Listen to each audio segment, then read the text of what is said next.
Welcome to part 3 of Maha Upanishad.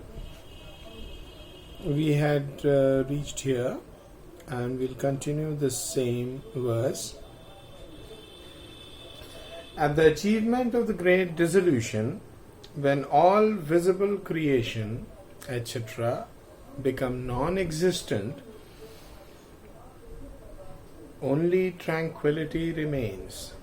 There exists the unborn, divine, unailing, shining being, the unsettling sun, forever, the maker of all, declared to be the Supreme Self, from whom words turn away unreaching, who is realized only by the liberated person, whose names, like individual selves, are assumed, not natural.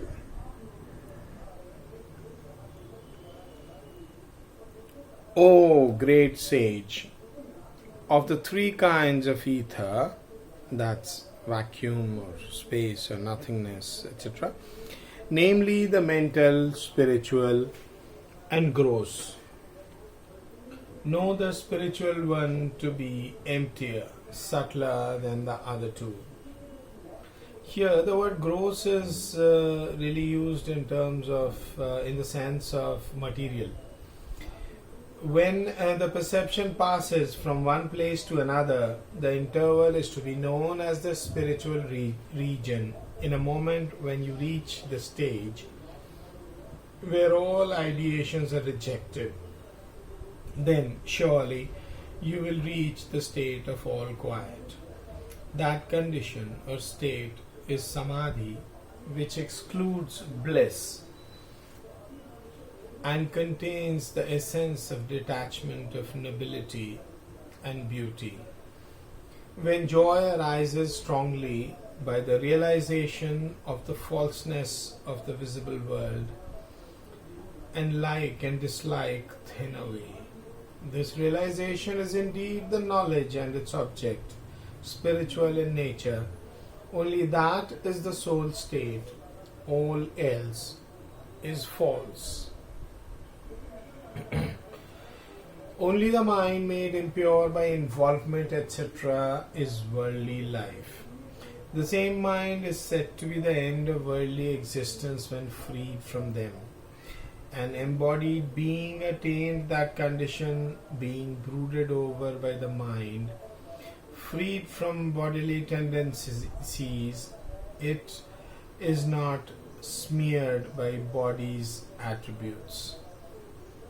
And that which turns an aeon into a moment and vice versa, one cannot attain without desisting from bad conduct, without calmness and concentration, but only through enlightenment.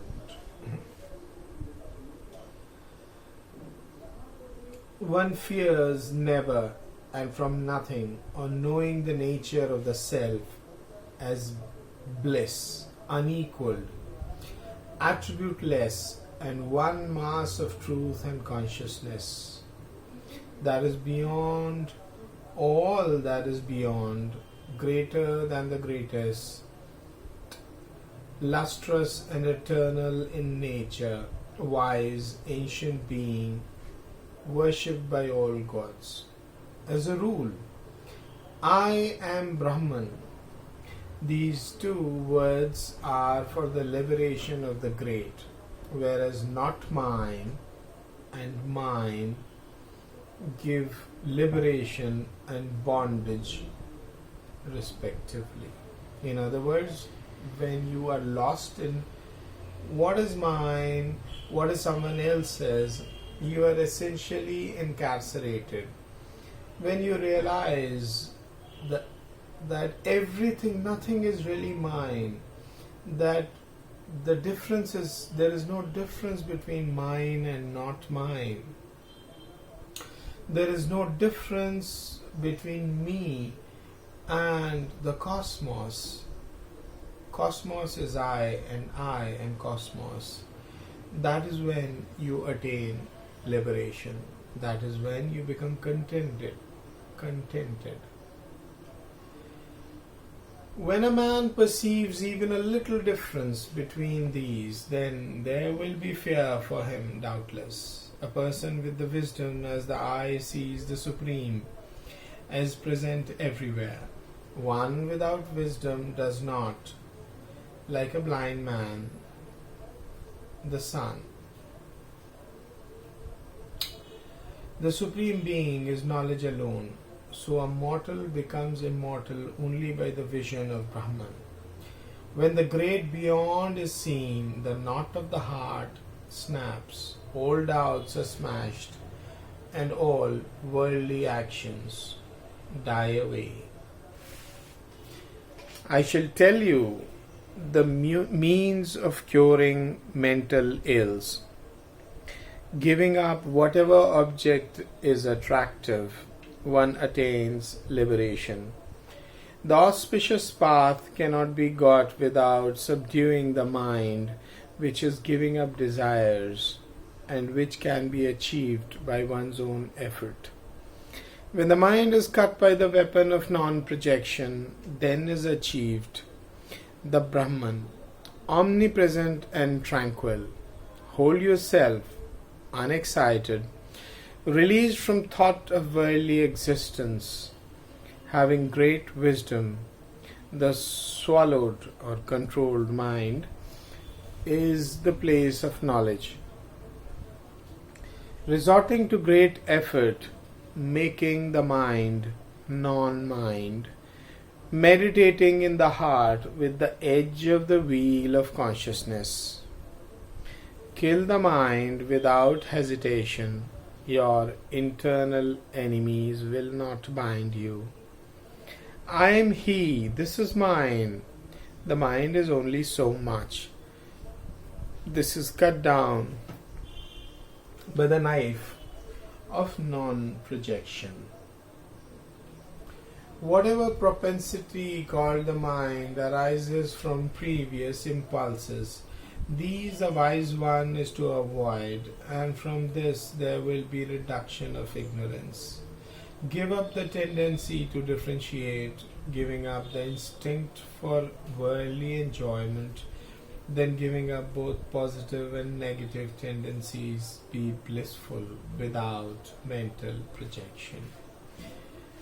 The avoidance of desire towards whatever is seen as the destruction of the mind,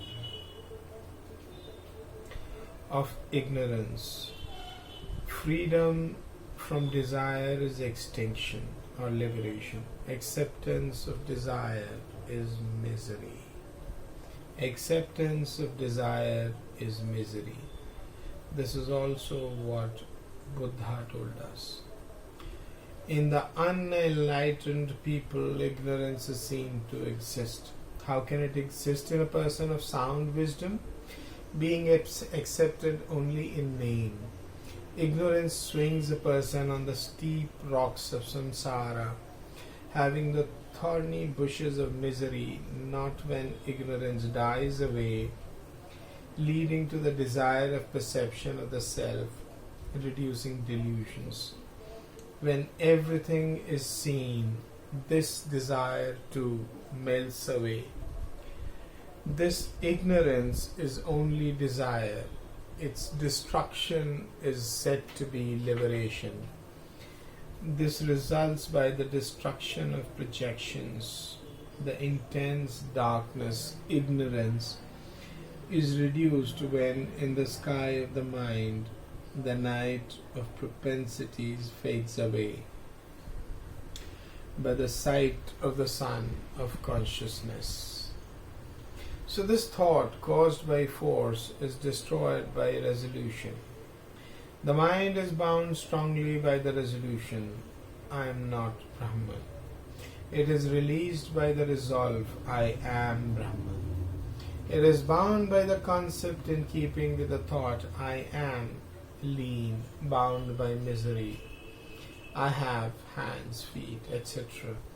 Whereas it is released by the conviction following the thought, I am not miserable. I have no body. The soul is not bound. One is liberated when ignorance dies away by the internal conviction, I am not the flesh, the bones, I am beyond the body. This ignorance is due to imagination by conceiving the non-spirit as spirit, resorting to great effort with supreme resolve and abandoning desire at a distance. Be blissful without fancy. My son, my wealth, he is mine. Such propensity leaps about by the tangle of senses. Do not be ignorant, be wise. Give up involvement in samsara. Why do you wail like an ignorant person by such attachment? What is this body of yours, dull, dumb, impure lump of flesh, for which you are overpowered by worldly pleasure and pain? It is strange that the true Brahman is forgotten by people. May you not be smeared by attachment when you are active. Strange also that the mountains are bound by lotus fiber. This universe is perturbed by the ignorance which is non-existent. Mere grass has become adamant. That is the end of chapter 4. And I will stop this third part of the video here. We will begin with chapter 5 in the fourth part. Thanks.